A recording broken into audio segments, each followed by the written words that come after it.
Hello, it's me, Lila, and we are back with the 10 signs you are being stalked, continuing from the previous episode because this one was a really long anecdote and a really good place to stop. So let's jump right in. 10 signs you are being stalked. My elaborations here are going to make use of more anecdotal case in point stories that don't appear elsewhere. I think it's hard to remember in the book. Stalking sign number one, lurking around your workplace or neighborhood. I told the story of how we met in the prologue to part two. So after that night, I, of course, did not call him or see him until I moved into the next step shelter. Once we ran into each other there, it was game over. Next step is a converted warehouse full of cubicles for families, single women, couples, and single men, respectively, working from the entrance to the back of the building. The cubicles are approximately 4 feet tall, so an adult can easily see everything in the building when standing. I'm sure you can see where this is going. My left earbud is in my ear so tight, I feel like I'm like 100 feet below the surface. Oh my God. Okay. My cubicle was in the literal middle of the building. Once he figured out which cubicle was mine, I would routinely find him loitering around at the end of the row. You weren't allowed to walk through a section that wasn't yours, meaning, for instance, single men couldn't just walk through the single women's section. He would shout for me, ask people to knock on my cubicle, hang around where he could see it, all the things you need to do to be up someone's ass, basically. Inside a homeless shelter is certainly not the place to be making waves, so I had to tolerate the behavior while I was there. Once he moved out, once again, I didn't really have a whole lot to do with him until I ran into him at the library one day while making copies. He was making copies, I was just at the library. This was a strange occurrence due to the fact that he didn't frequent the library, and the library is huge. He told me that he had had a stroke. I remember it being kind of bizarre that he would come up to me in public and just start spouting off about something so personal. So, the library is 4 floors. It's actually a pretty decent amount of square footage for the 4 floors as well. And like I've mentioned before, he usually made his copies and did stuff like that at the professional printing place that was across the street from the courthouse. But I think he was at the library making copies of some of the like Hawaii historical reference books and stuff. So that's why he was there to do something like that in the first place. But it was still a very chance meeting in a somewhat, it would be expected because you couldn't stay at the shelter all the time. You had to be out by 8:30 in the morning and you couldn't come back until 5:30 at night. So people who lived in the shelter had to go somewhere during the day, and the library is a really popular spot, right? So him knowing that I would probably be at the library makes a lot of sense. Me thinking that I would run into him at the library, not so much. Okay. Hi, I haven't seen you in months. I had a stroke about a month ago and I'm just now getting back to normal activities. I don't usually come here to make copies. I usually go to the professional printer, so this is certainly a welcome surprise. No reason to ask how you're doing then, huh? I'm fine, by the way, just working on my case against my shady ass former employer. See? Right, like even at this point, I'm living in a homeless shelter, working on suing my former employer and getting my unemployment from that situation. It's kind of funny because in a weird way, it's like I will end up, so for that employer, I worked for that employer, um, actually two different employers while I was homeless that particular time between like whatever 2013 through this April of 2016 when I moved in with him. Um, and both of those employments were, well, the first was 7-Eleven, and 7-Eleven just sucks. 7.25 an hour, and their weird scheduling. And it's not weird scheduling, but it's like it's a lot of hours. And I that's a whole long story for another time that's like not really interesting. But basically, it's like it just didn't pay well. So then when I moved on to driving taxi for a local taxi company that was relatively new, that's the job in question then, where the owner of the company was actually basically just skimming from employees' paychecks. But that's actually kind of an interesting story in and of itself, too. So, like I said, I don't want to go into too many details because maybe at some point I'll tell that whole story time on its own. Um, but it's like every time. like I'll be in a situation where I'm like housed and everything is cool, and then some kind of shit will hit the fan, and I'll end up homeless again. And then while I'm homeless, I'll work on stuff or whatever, and then things will come together again just to fall apart. And then I end up homeless again. And while I'm homeless, I end up tying up all of those loose ends. And then once all of that is done, I end up finding myself in a new situation that actually gets me like housed again. And it's just, it's such a fucked up cycle, right? It's just like, can y'all, like, can whatever this is, just leave me alone? You know, it's like, I can't quit, right? I mean, it's just like, but it's how does everything come together just to fall apart, just to come together, just to fall apart, just to come together, just to fall apart? It'd be like, you know, like there's like the people who like daisy chain relationships. I think about like Charlotte on Sex and the City and how she ended up meeting Harry because he was her divorce attorney from Trey, kind of a thing, right? Where it's like that, oh, okay, and then, you know, yeah. Anyway, where it's like one fucked up thing leads to something that seems like, okay, maybe now this is on the up and up and an even keel, just for that to then end up going to shit. And it's just like, and it's like things are fine until they're not, and I don't even know why things go sideways. Because like I said, this guy though, at least like from the jump, was kind of recognizably bizarre. But yeah, anyway. That sums up the shelter experience. So fast forward to when my 2 years at Next Step were up. It's state law that someone can only live in a homeless shelter for 2 years. I was collecting unemployment at the time and had my game plan in place. I contacted him to ask if I could store some stuff at his apartment in lieu of renting a storage unit, and the rest is history, as already recounted in this book. But like as I've already told that story from the prologue and everything, right? That it turned into him just not leaving me alone and harassing me by phone to a point where it's like if I don't actually just do what he's wanting me to do, he'll call cops for a welfare check or come looking for me himself or like he'll do something in order to find me. Oh man, the rain is coming. I was afraid of that. All right, well, we'll see how far I can make it in this, and I might have to just take it up at a later date because this cloud is looking ominous as hell. Um, when I worked at the Safeway Starbucks across the street, he would come in several errands. He would come, I'm gonna skip a whole line. He would come in several times per day, always swing through on his way home from the bus stop if he had to run errands that day, come early to buy groceries before I was even off, and basically anything else that conformed to being up someone's ass. Have I mentioned that I feel like he's constantly up my ass? I just want to make that clear, even in a more general sense. Onward with the rest of the signs, then. Oh, Poochie.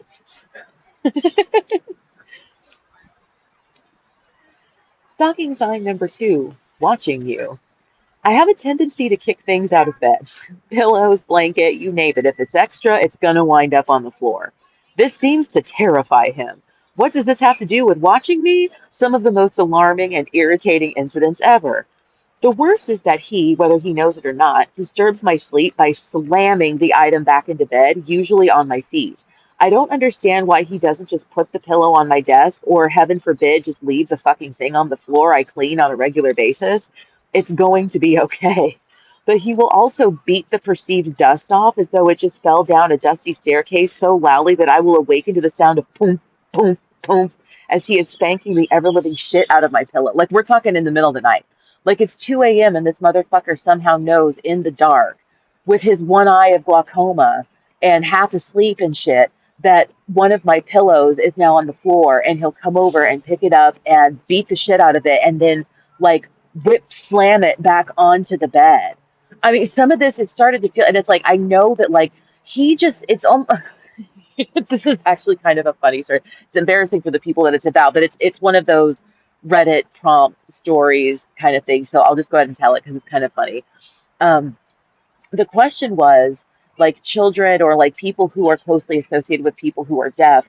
Do you have any interesting stories of things that they didn't realize make noise? And I was like, wow, that's a really interesting question, right? So this guy answered and he said, actually, both of my parents are deaf. And I was 16 years old before I finally had the heart to tell them that farting makes noise. My entire life and their entire lives, neither of them had any idea that passing gas was actually kind of loud, right? That everybody knew. And they would just do it wherever they were. Like we'd be in the grocery store and they would just be farting, like walking along through an amusement park, just farting, like all of this stuff. And he's like, I was so embarrassed by it when I was a kid, but I didn't have the heart to tell them until, like I said, like that he was 16, right? And it was almost like one of those kind of situations with him, and the way that he was heavy-handed, even like with the snapping the bags, right, in the grocery store, which I've mentioned before, that it was almost like he just didn't understand how noisy he actually was. Um, Despite the fact that he seemed to be able to hear okay in other instances and stuff. It was just odd, right? It was like the stuff that he couldn't hear or seemingly hear versus the stuff that he couldn't. It was just really, really strange, right? I feel like from where he was at on the opposite side of the apartment, to be able to hear when someone knocked on the door, but to not understand that him beating on the pillow like that was louder than someone knocking on the door, right? It's like that because something had fallen out of bed, he wanted to vindictively wake me up for it. But at the same time, I don't think that he was actually that like weirdly petty or malicious. But I don't know how else to account for it, right? It's like he's either some asshole who's doing this on purpose, or he's for some reason completely out of touch with reality, right? When the moon is up, like that he doesn't understand. It's just inexplicable crap. The most disturbing incident of this sort was when I kicked my blanket off of the end of the bed one night as I rolled over. Usually I kept it folded up into a square in the corner of my bed that my feet don't frequent. It's a large, boofy comforter that occupies a considerable amount of space. I noticed that I had kicked it off, but was comfortable laying spread eagle on my back for the time being. No sooner did the thought, he's going to run over to pick that up, cross my mind, did he do just that. I heard him utter a startled, oh, and literally jump out of bed, springing to action, leaping the 10 feet across the room to the foot of my bed. He picked up the blanket, and as he was attempting to fold it up neatly, I sat up and gently took it from him. I repositioned myself to accommodate the intrusion, and he responded with another, oh, this time semi-apologetic. That's a little weird, isn't it? First, there's the way that his reaction was the sort of alarm that is usually reserved for a startled realization of import, like when there's a baseball flying towards your face, or you spot a $10 bill blowing down the street. Then there's the strangely apologetic reaction when he realized that I was wide fucking awake and leaving the blanket on the ground was a purposeful act. That's another common occurrence as well. He seems to constantly be on the lookout for ways to assist or benefit me in some way, but his observations are almost always way off base. A lot of times he seems to be scapegoating me into getting himself something he wants. He reminds me of the people who wait near intersections to run up to clean windshields at red lights, then expect some kind of payment in return. There's something about the way he goes about interacting with people in general that just seems backwards. And it is, because he's a raging narcissist. He just isn't very good at it because he's also so dumb. But I'm getting off track. But you know that it's like he would act like everything was transactional, but that if he initiated the transaction, you were expected to give him something in return. Like, remember I mentioned the whole FOMO and that it was always like he was treating me like I was withholding some kind of important information from him or something. And it's like, I don't know what he was thinking I was supposed to be giving him, right? But he would do stuff thinking like, oh, if I do this favor for her, parent that I don't even fucking give a shit about in the first place, then she'll do me the favor of giving me the information that I want. But the reality is like I said, I don't even appreciate the stuff that he's doing. So why would I quote unquote like pay him back for it? Right? Why would I pay it forward? I actually wish he would stop doing this shit. But I'm getting off track. I'll finish this off with the fact that at night during dinner in the movie, he stares at me a lot, uncomfortably a lot, to the point that I've actually considered calling him out on it. He watches me eat and glances over frequently to see how engaged in the movie I am. He watches me eat for two reasons. If I finish before him, he will offer me what's left on his plate because he erroneously judges that I didn't get enough to eat. That's a perfect example of how disorganized his thought process is. This motherfucker could take an hour to eat one slice of pizza. But if he saw me eat two slices of pizza in 30 minutes, he would think that I needed eight slices of pizza, right? It is really bonkers shit, right? Like I said, that he seemed to be, everybody's got their own taste and their own style and their own due time, right? So like, don't get me wrong when I say this, but it's like he didn't necessarily he was a peculiar individual, in a lot of ways, right? So it's like he didn't ever necessarily come to understand that about himself, right? That it's not odd that a person can eat two slices of pizza in 30 minutes. It's odd that it takes you an hour to eat one.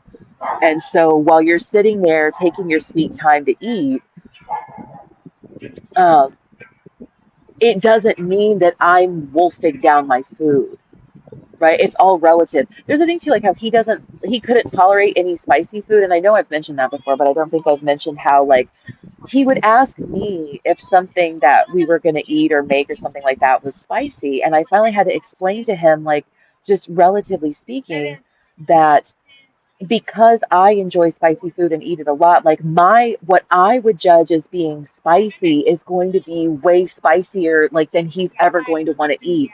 And something that I think is completely mild, like this motherfucker would grimace at black pepper, right? So like when he's asking me like, "Oh, is this going to be too spicy for me?" I don't fucking know because my tolerance of what I would consider mild, like I just said, right, is already way too spicy for him. So I don't have any way, right? I'm outside of the context for that. Um, Also, like, kind of like if you think of it with the whole asking me if the TV was loud enough, 'cause it's like I'm not hard of hearing at all. I actually have pretty sensitive hearing. So when you're deaf in one ear and need a hearing aid to hear anything at all, when you're asking me if it's loud enough for me to hear, it probably is. If it's not loud enough for you to hear, then you should just turn the TV up, right? So like I said, that he was seemingly incapable of even figuring out and learning and understanding where he fit into things. Um,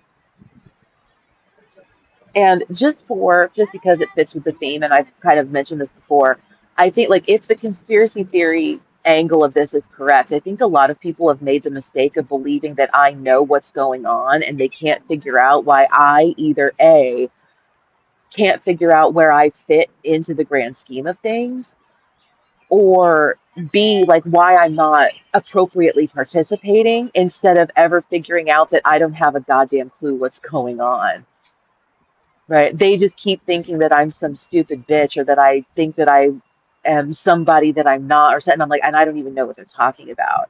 Right? It's like, remember when I was discussing the whole my comment about like not even knowing that Ariana Grande had put an album out and that it's like that, well, it's a pop vocal category, not a popularity contest. Well, it's kind of funny how if you don't even know something exists, you can't evaluate it in any context because you don't know it exists, and then taking that as some sort of additional dig against Ariana Grande's talent. It's like, this is just an objective fact.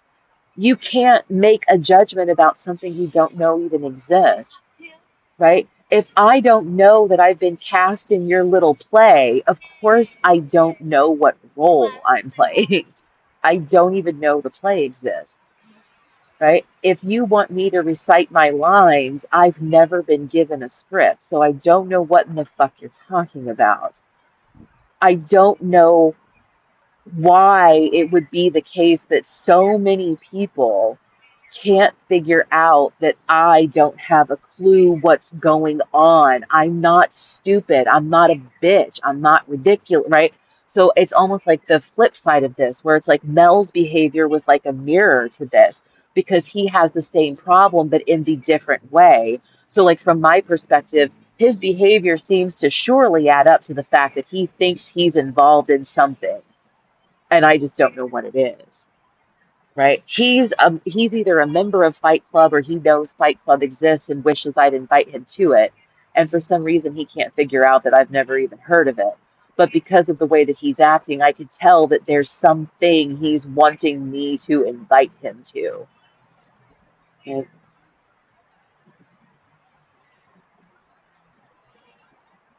observing me during the movie is super weird because I can play Summoner's War on two devices while listening to a movie, looking up every once in a while during rising action or climax. This tree literally just deposited a big ass stick right on top of me. Oh my God, I'm being abused. He, conversely, behaves as though it is of paramount importance that I am as engrossed in the program as he is. I think it's because he likes pretending that I'm just as disabled as he is to make himself feel better. But I don't need to focus all of my attention on hazy figures and reading the closed captioning to keep up with the dialogue, but this seems completely lost on him. If he was ever able to do that himself, he certainly cannot apply the same youthful vigor to me. Because, like, remember when I was saying about, like, that the way that you would get somebody to agree to this would be to describe them in the informed consent and knowing that they just won't even necessarily understand that it's them that's being described. So if he doesn't understand that that's how this was working, then he thinks that I'm hard of hearing because it was in the informed consent. But throughout all of this, when I'm like, I can hear everything just fine, right? But if I can look you dead ass in the eye and say, I have perfectly healthy hearing, right? So now it's like I'm either bullshitting and lying about that, right? Or you're the person that was described with the informed consent. You're the asshole they're studying under this microscope, not me, right? I can see perfectly fine, right? And then this would explain why he would get kind of angry and ticked off in instances when I would insist to him that I'm not in any way, shape, or form like defective in the ways that he seems to be committed to believing that I am. At any rate, perhaps he thinks that it would be compassionately considerate for me to indulge his self-aggrandizing fantasies that are left completely up to me to notice, which is so typically female according to men, isn't it? Right, that she's like she expects me to read her mind. Like that was one thing that I noticed too about this whole situation. I was like, man, I feel like the man in this relationship, and he's a whiny ass, hysterical little bitch. Like anyway, while being an inconsiderate prick who has me ever under his incessantly watchful eye that still makes inappropriate observations. It's a never-ending parade of passive-aggressive pleading for me to just humor him to support his self-esteem, but the truth is he already has an overindulgent amount of ego. Right? So it's like, can you just play along? Can you just play along and pretend like you're the person that's being studied? And I was never offered an informed consent, dude. Right? Like I said, that it's like that you seem to think that we were both offered the same deal and then chose to partner up with each other or some shit. Right? And it's like that's not what happened. Right? I don't have a clue what's going on, and you actually are and twisted me into this relationship and have been doing and acting like a fucking generic asshole, right? This whole fucking time. Stalking sign number 3, repeated phone calls. Where I said, like, that if I try to go out and just do, hey, my stuff is stored at your place, and I'll come back from time to time when I need to get it. But in the meantime, I could have slept at the Y during the day and stay up at night working on stuff on my laptop, go somewhere. There's places that are open, most 7-Elevens are open 24 hours, so you'd have access to somewhere. There's plenty of places that are covered, bus stop, this, that, the other. Like, I didn't need, right? So in a survivalist kind of sense, I didn't need to be living with this man. But he would call me incessantly until I finally just would give in and come back for the night because like I just explained like 5 minutes ago, he's going to just come looking for me. Stalking sign number 4, giving inappropriate gifts. Like he would like do things like think about like, well, I'm stuck in this situation under this guy's thumb. Like I'm not dating, I'm not sleeping with anybody, I'm not married to somebody, I'm not in any kind of a position. Um, this motherfucker would like buy me flowers for Mother's Day. He would buy me flowers for Valentine's Day. And it's like, on the one hand, it's like, okay, I get it. Like, he's just a nice, thoughtful guy. You're like, oh man, wow, fuck him. He buys you flowers.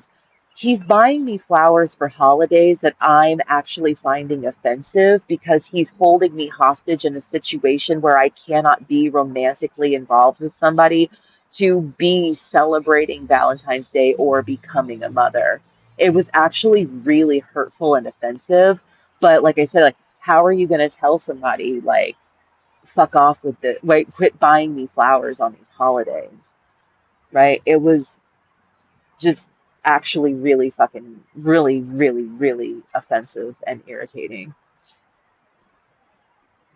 I felt it was very insensitive, right? Like I said, that it's like obviously it's maybe a little bit odd that I'm trapped in this situation that's preventing me from actually having this sort of life experience, and for some reason you're bringing me carnations for Mother's Day, like really weird and inappropriate. Um, and I get that in a lot of ways, like when it's talking about, the stuff and stuff, these aren't necessarily what it's talking about, but I also feel like, hell, shoot, I mean, like, it's hard like, I feel like with this situation, like, it's hard for me to be the judge of actually how accurate it is to be um, considering some of these things as strongly as I'm considering them, right? So just wanted to put that out there. People's like, well, that's not quite what that means. Like, but that's my offering of example for that, right? Is that it was a little inappropriate that he would buy me flowers for Mother's Day. Stalking sign number 5, rescuing you. Typically, this sign of stalking is associated with the perpetrator setting up situations in which you will need to be rescued, such as letting air out of one of your tires, then waiting somewhere they know you will be so that they can approach you to tell you about the hazard, like the grocery store parking lot after work. Since I live with my stalker, this is manifested in more pesky ways.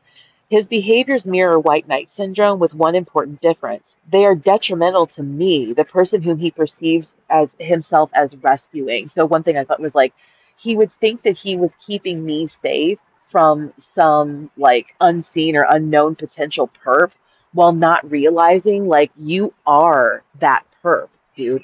You are the person who strong armed me into moving in with you, right? Like you are the stalker.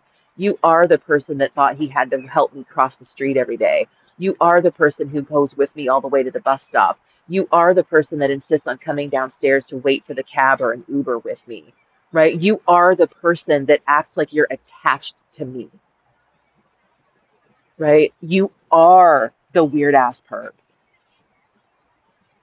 I mentioned white knight syndrome, or WKS, just before this section, and after some deliberation, I decided to go ahead and discuss it simply because it is Stalking's bastard brother. WKS is associated with a person's need to rescue others in the context of romantic relationships in such a way that is detrimental to their own well-being. In an article on Thought Catalog, author Shahida Arabi gives us 5 signs that you may have white knight syndrome. You base your self-worth on your ability to fix people. You have a history of unhealed abandonment wounds. You gravitate towards those who are overly needy and dramatic, often idealizing them. You attempt to control and micromanage your partner's life in an attempt to help them. And in response to emotional distance, you seek to manipulate or ensnare your partner back into the dance of dependency. I'm just going to leave that here. Stalking sign number 6, manipulating you into interacting. Here's a story for you from the beginning of 2019. I was awakened this morning by him standing next to my bed, looking out the window, shouting, "Damn." Then I smelled it. Smoke. Not someone forgot something on the stove smoke. Smoke, smoke. He got dressed quickly and left. It was 4:45 a.m. I flipped over, knelt on my bed, and looked outside. A house across the street and about halfway down the block was fully engulfed in flames. There were several fire trucks, cop cars, no bystanders, and apparently zero fucks given about putting it out. The smoke was so atrocious that in order to breathe, I had to cover my face. I somehow managed to get back to sleep, but soon I was awakened again to him standing at the window. He opened it a crack, turned the fan some kind of way, and left again. I immediately shut the goddamn window because the smoke in the air is still stifling my ability to fill my lungs with oxygen-rich gas. What a stupid little fucking asshole. Like, the house across the street is burning down and this motherfucker opened the window. Like, if you be like, man, I don't know, maybe he's not that stupid. Bro, he was this fucking stupid. At about 6:30 or 7 a.m., I didn't really look. I woke up again. He's at his desk, frantically typing and Facebooking on his laptop. He said he was going to do laundry today, so I forced myself out of bed with my smoke headache and minor hangover to change my clothes so that he could start laundry with my pajamas in tow. I filled up my water bottle, popped a couple of sleep-inducing allergy pills, tell him that my laundry is ready to go, and I'm going back to sleep, I announce as I make myself comfortable. This morning at 4 a.m., he starts. I abruptly cut him off. I'm aware. I'm going back to sleep. Well, let me know when you're going to be done being grouchy, he shouts as he slams his laptop shut and gets up from his desk. He starts muttering about being pissed off about the stupid fuckers in the back. He's complaining about whoever he's targeted as at fault for the fire. Perfect example of narcissistic rage. Too bad I have no interest in starting my day with this bullshit story. Let me explain why I believe it's all bullshit. Agitated by the outburst, I struggled to fall asleep, but I think I got a bit of a catnap in before I decided to force myself out of bed again to start the day.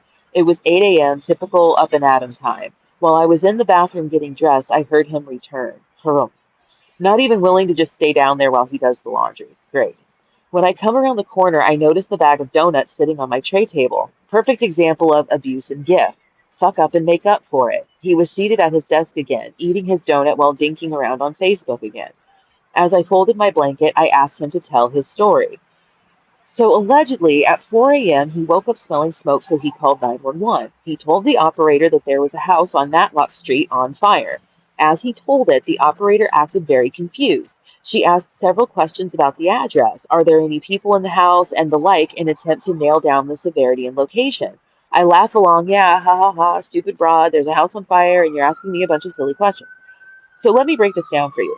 First of all, the front of our building faces the street immediately Mackay towards the ocean from Matlock Street, with our apartment on the Matlock facing side. Behind our building, there is a two-story apartment building that faces Matlock Street. We are on the 17th floor, 16th floor really, there's no 13th floor. So we have a bird's eye view of the entire neighborhood. The fire was on the other side of Matlock and another 5 buildings away from us. There are literally hundreds of people closer to this fire than us, not even counting the rest of the people in this building. Now, I'm not saying that doing your civic duty by calling 911 when you see something like this is a bad thing. In fact, one of my friends commented on Facebook that they could see the fire from Dominus Street, which is several blocks toward the mountain away, and called 911 also around 4:50 a.m. He was told they were already responding to the fire. But here's the kicker. There were no bystanders, no neighbors flooding out of their homes inundated by the deadly smoke. There were no cars parked on the street. There were police cars and fire trucks blocking the street going in and out for about a 500-foot radius. We are so close, and yet we're awakened at roughly the same time as someone at least 10 times further away. I put all of my gears in motion and determined that a more plausible explanation for his story is that he simply didn't actually understand what the dispatcher was saying to him. This could have been due to the fact that the dispatcher already knew that there was a controlled burn in the area and wasn't putting it together that someone so far removed from having a truly alarming reaction to the fire would be calling. Why do I suspect it was a controlled burn? Exhibit A. Remember when I said that it was 4:45 a.m. when I was awakened to him standing next to my bed, looking out the window with an amazed look on his face, shouting, "Damn!" That's not the reaction of someone who's been watching the fire for almost an hour and had called 911 and has such a penchant for being all up in everyone else's business. He got dressed and went downstairs to poke around at around 4:45 a.m.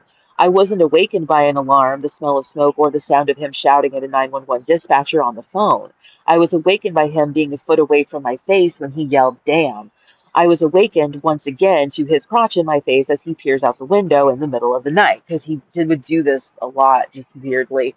Um, but yeah, so I think later on, because then when it was in the news stories or whatever, it was actually an accidental fire, but because the building was so old, they just let it burn to the ground and just made sure that it didn't spread. That's why they weren't putting it out. And then almost immediately, on the empty lot, they built a brand new apartment building instead. So I was like, I'm still not entirely convinced that it wasn't some sort of controlled, or at least like for all I know, like the person who owned it was like, the easiest way to tear this building down would just be to start a fire, right? Like maybe it was arson, but it was technically a quote unquote controlled burn because whoever started the fire did it as, like I said, the easiest way to tear down this old ass building. But I digress. So what have we learned so far? That his creeping up near me in bed has been an unfortunate event more often than expected in recent weeks is an understatement. However, it was only a few weeks ago that I was awakened in the middle of the night by the sound of someone's motorcycle backfiring. How in the world would I not have been awakened by the sound of all the sirens responding to a 5 alarm fire at 4 a.m.? How would him shouting "damn" wake me up, but not the sound of all these sirens? It's quite telling that his presence near me while I'm sleeping is of a greater subconscious concern than being suffocated by toxic smoke from a nearby house fire. Next exhibit is the size of the fire at 4:45 a.m. and the fact that you could still clearly tell that the house was mostly standing, but by 5:30 a.m. the fire was mostly out with the house now completely destroyed. How was the fire a massive blaze for almost 45 minutes before the smell of smoke was enough to start waking people up? I know from personal experience that fire travels fast. That brings me to Exhibit C. This fire was enormous, but the bushes that define the property line between the house that burned down and the adjacent structures aren't even singed. I find it hard to believe that the firefighters cared only to control the spread of the fire whilst giving zero fucks about the house itself. Later, it was revealed that Exhibit D, the house, was uninhabited. Therefore, it is my determination, based on a lot of relevant life experience as well as the exhibits here before you today, that this was a planned demolition. Firefighters had already responded because they started the fire.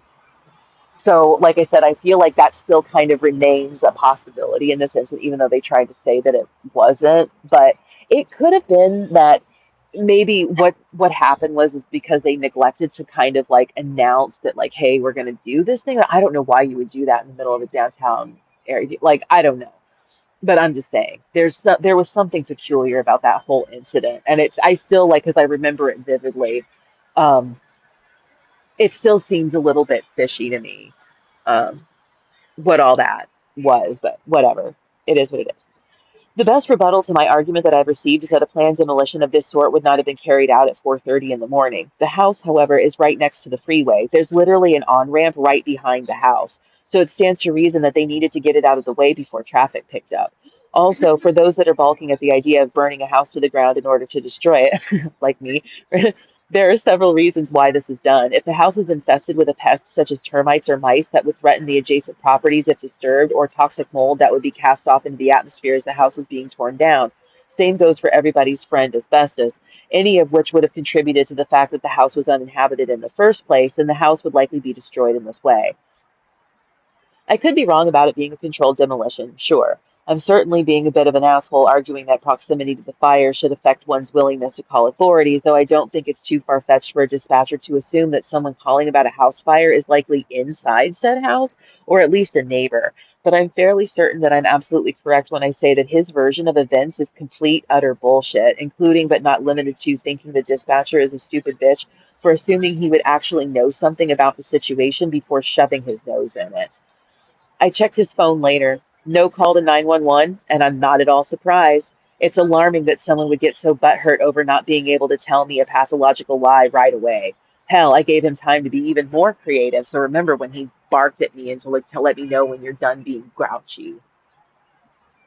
He literally wanted me to get up so that he could tell me a cock and bull story.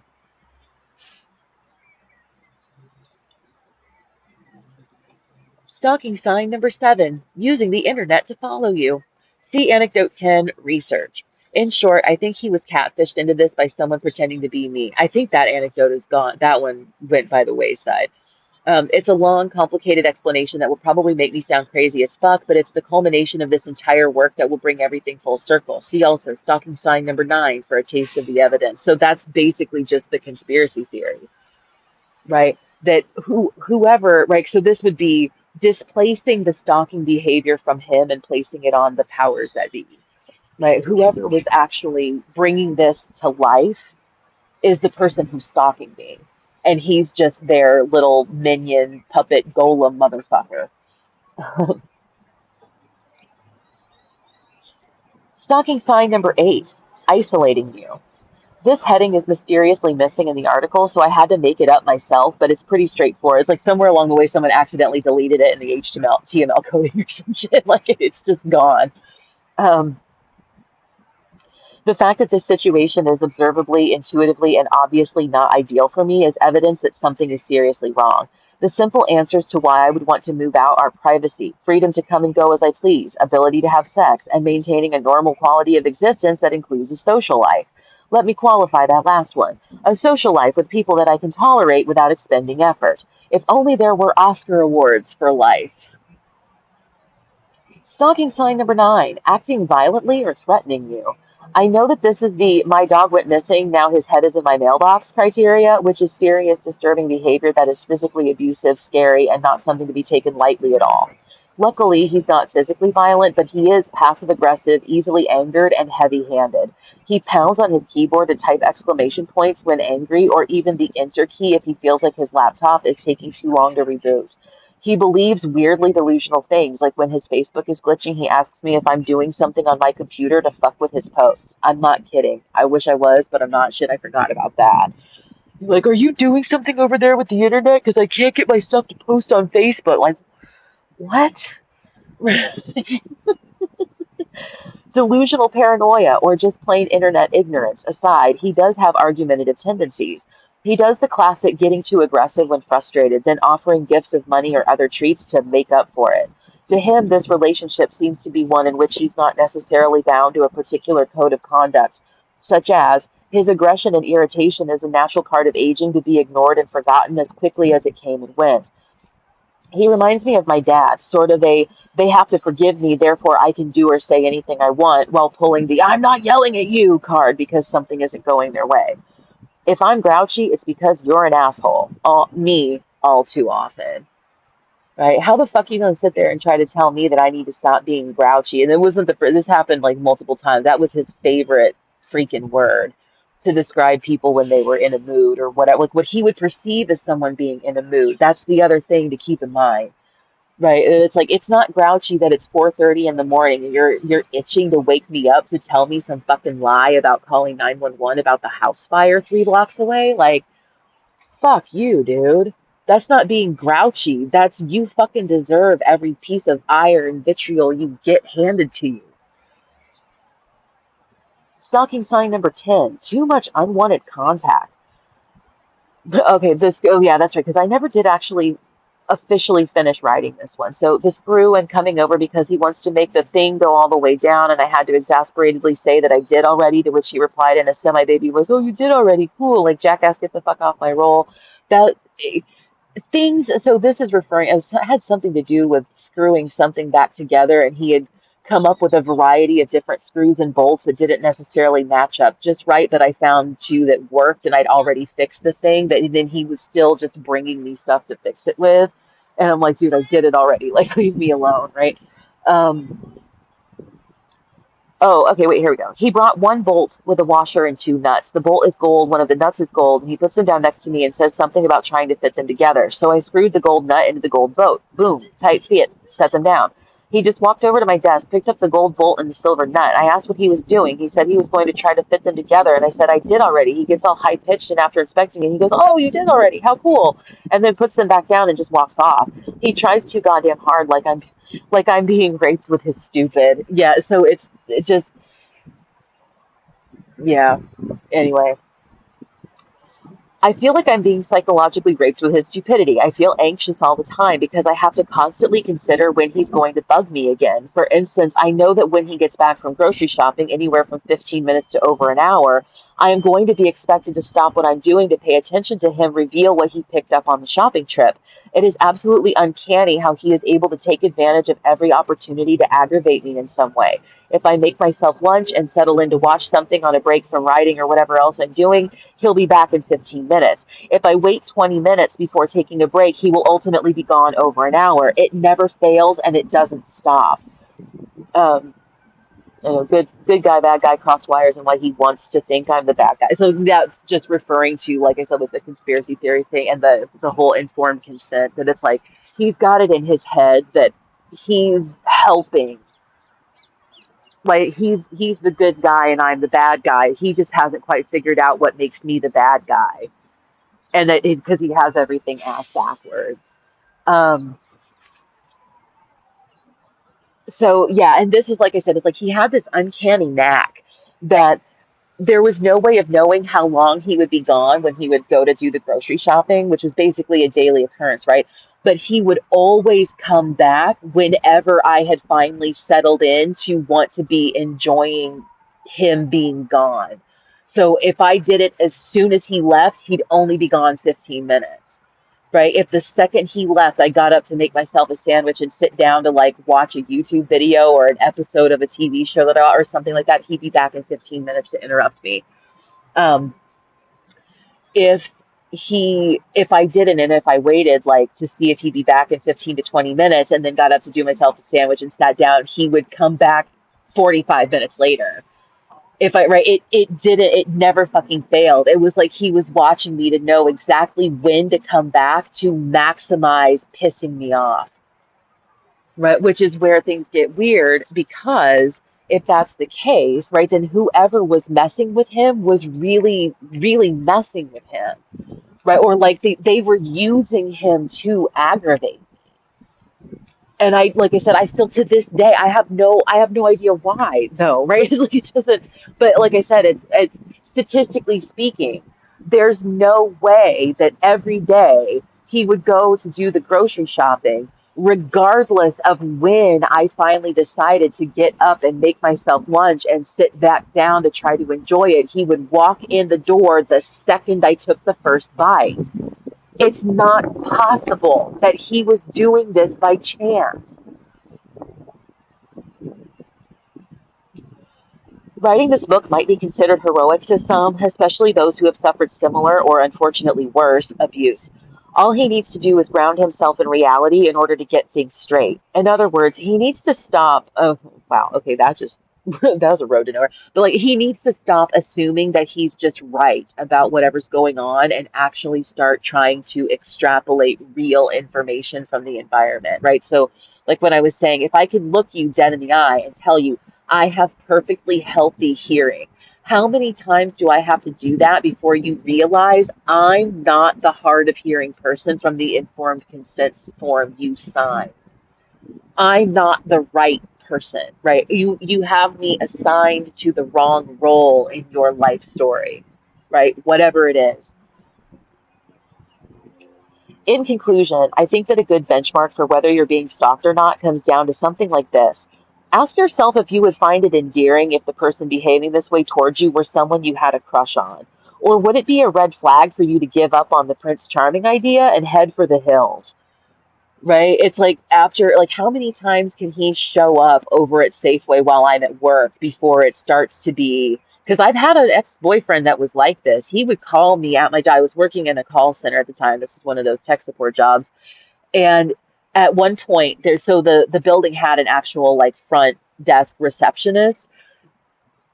She came over at one point and told me, she's like, you have to tell your boyfriend that he cannot call here anymore. And I'm like, what are you talking about? Like, I had no idea he was doing it. He's like, she's like, he calls like 8 times a day to see if you're here and if he can talk to you. And when I say like she's on a call or whatever, like, or that like she's not going to be able to talk to you while she's here until she's on, like, or whatever it was, right?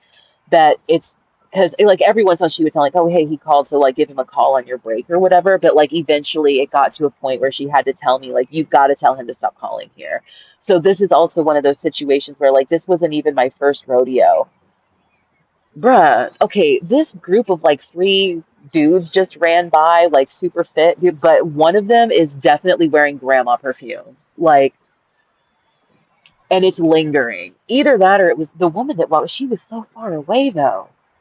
Either she's wearing the whole bottle of grandma perfume or dude was wearing grandma perfume.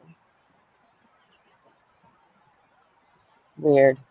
Anyway, I know that's like super random to cut myself off and interject that, but like, wow, that was potent and strong. It was like it's like a rose, like a very floral scented, like the sort of thing that Mima would wear. Okay. Anyway, um, so yeah. Anyway, as I was saying, right, that it's like that at some point, right, you'll realize that what this person is doing wouldn't be perceived as welcome or attractive even from someone you were infatuated with. It would be the thing that destroyed your infatuation. If it's the latter, you likely have cause for concern. In my case, I've always been concerned, but I'm also vulnerable, and having any roof over my head and food on my plate is at least tolerable enough to swallow in the meantime.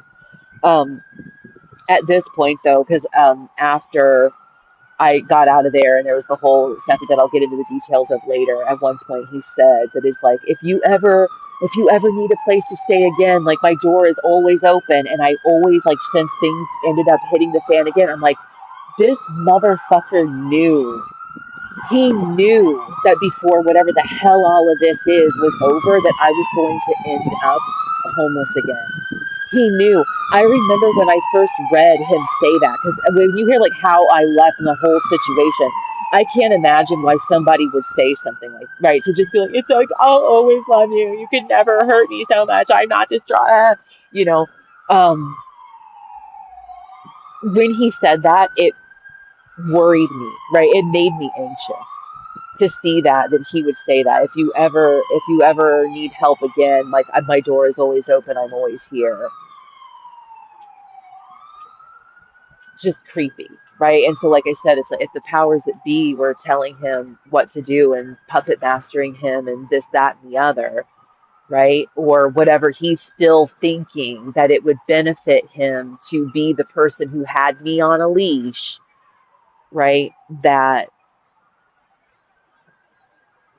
oof, like how how deep is something like this, right? And like I said, it'll make more sense as the whole story culminates, right? I mean, I didn't do anything like fucking weird, crazy, like the apartment on fire, like that. Really, don't get me wrong. Um, but it was more like I left him a Dear John letter and left while he was running errands and just grabbed what I could carry with me in 15 minutes. So remember how I was, and I feel like this makes sense to kind of mention here and give a little bit of a preemptive foreshadowing, like I said, like when I was mentioning that the fact that he always knew exactly the moment to come back that would aggravate me the most made it really, really, really nerve-wracking to try to figure out how am I ever going to get out of here because he always knows, right?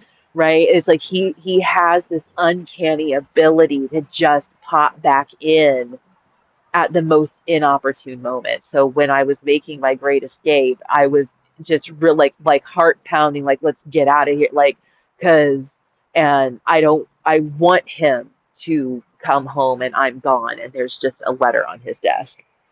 Um, and he doesn't have a clue where I went because like I said it's like the start of this one of saying like how do I get this person out of my life, right? It's not enough to be like hey, I'm going to move out. I needed to vacate the premises, not just simply move out in a friendly and informed way because I don't want this man to know where I've gone.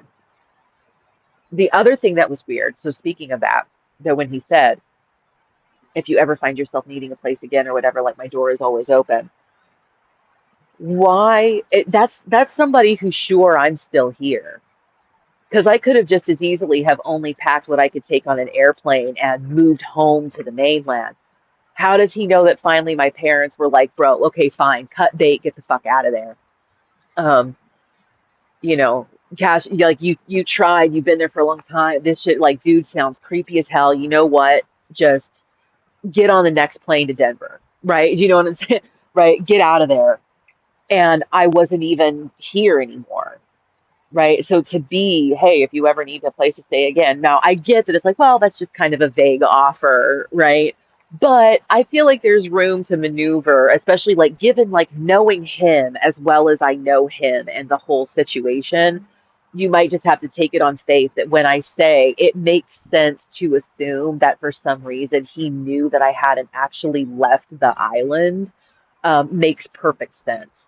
Um, and it's kind of just like that final exhibit in favor of the conspiracy theory aspect of this, that it's all just some kind of setup, simulated, whatever the fuck.